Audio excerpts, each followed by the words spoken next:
หน้า502ตั้งแต่กายิกวาจสิโกนามะเป็นต้นไป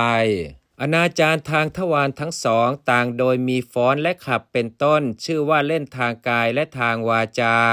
ความก้าวล่วงสิกขาบทที่ทรงบัญญัติในกายทวารชื่อว่าอนาจารทางกายความก้าวล่วงสิกขาบทที่ทรงบัญญัติในวจีทวารชื่อว่าอนาจารทางวาจาความก้าวล่วงสิกขาบทที่ทรงบัญญัติในทวารทั้งสองชื่อว่าอนาจารทางกายทวารและทางวจีทวาร2 บทว่ากายิเกนะอุปคาติเกนะได้แก่ด้วยการไม่ศึกษาสิกขาบทที่ทรงบัญญัติในกายทวารจริงอยู่ภิกษุใดไม่ศึกษาสิกขาบทนั้นภิกษุนั้นชื่อว่าผลาญสิกขาบทนั้นเพราะเหตุนั้นการไม่ศึกษานั้นของภิกษุนั้นท่านจึงกล่าวว่าการผลาญเป็นไปทางกายแม้ใน2 สิกขาบทที่เหลือก็ในนี้แลข้อว่ากายิเกนะมิจฉาชีเวนะได้แก่ด้วยการรับใช้ของคฤหัสถ์มีเดินส่งข่าวเป็นต้นก็ดีด้วยเวชกรรมมีการผ่าฝีเป็นต้นก็ดีบทว่าวาจสิเกนะได้แก่ด้วยรับหรือบอกข่าววงเล็บของคฤหัสถ์เป็นต้น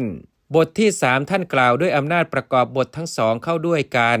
หลายบทว่าอลังภิกขุมาพันธนังมีความว่าอย่าเลยภิกษุเธออย่าทำความบาดหมางอย่าทำความทะเลาะอย่าทำความแก่งแย่งอย่าก่อวิวาทบทว่านโวหริตโพได้แก่ไม่พึงว่ากล่าวอะไรเลยจริงอยู่ภิกษุทั้งหลายย่อมไม่สำคัญที่จะพึงฟังถ้อยคำของภิกษุเช่นนั้นแม้ว่ากล่าวอยู่ข้อว่านากิสมินจิปัจเจกัฏฐาเนมีความว่าวงเล็บภิกษุผู้ประกอบด้วยองค์3คือเป็นอรชีเป็นต้นอันสงฆ์ไม่พึงตั้งไว้ในตำแหน่งหัวหน้ารายๆคือแม้ตำแหน่งเดียวมีถือพัดวงเล็บอนุโมทนาเป็นต้น2 บทว่าโอกาสังการาเป็นตัสสะมีความว่าวงเล็บภิกษุผู้ประกอบด้วยองค์3คือเป็นอรชีเป็นต้นซึ่งขอโอกาสอยู่อย่างนี้ว่าขอท่านจงให้โอกาสข้าพเจ้าอยากพูดกับท่านข้อว่านาลังโอกาสกรรมมังกาตุงมีความว่าโอกาสอันภิกษุไม่พึงทำว่าท่านจักทำอะไรดังนี้ข้อว่าสวัจจนียังนาทาตพังมีความว่า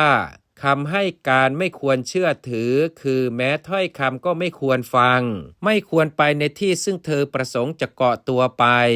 หลายบทว่าตีหังเคหิสมนาคตัสสะภิกขุโนวินโยมีความว่า